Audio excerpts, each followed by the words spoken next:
Një ngjarje që tronditi vododikadore. Një 11 vjeçar u detyrua të ecte 6 kilometra në borë në temperatura nën zero. Por pse?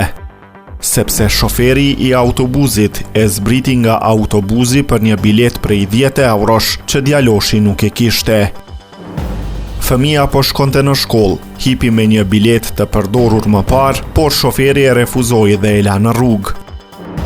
Pas kthimit në shtëpi, temperatura e tij trupore ra në 35 gradë.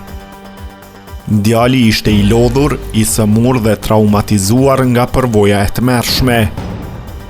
Gjyshja e tij, avokatja Chiara Balbino thotë, kjo situatë shkaktoi vuajtje të mëdha fizike tek djali.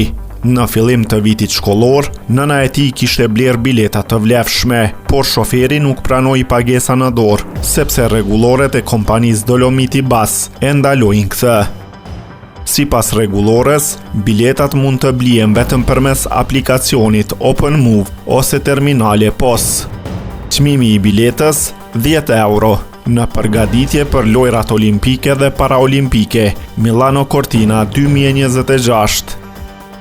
Ngjarja ka shkaktuar reagime të forta në rrjetet sociale dhe ende nuk dihet se çfarë masash do të marrë kompania.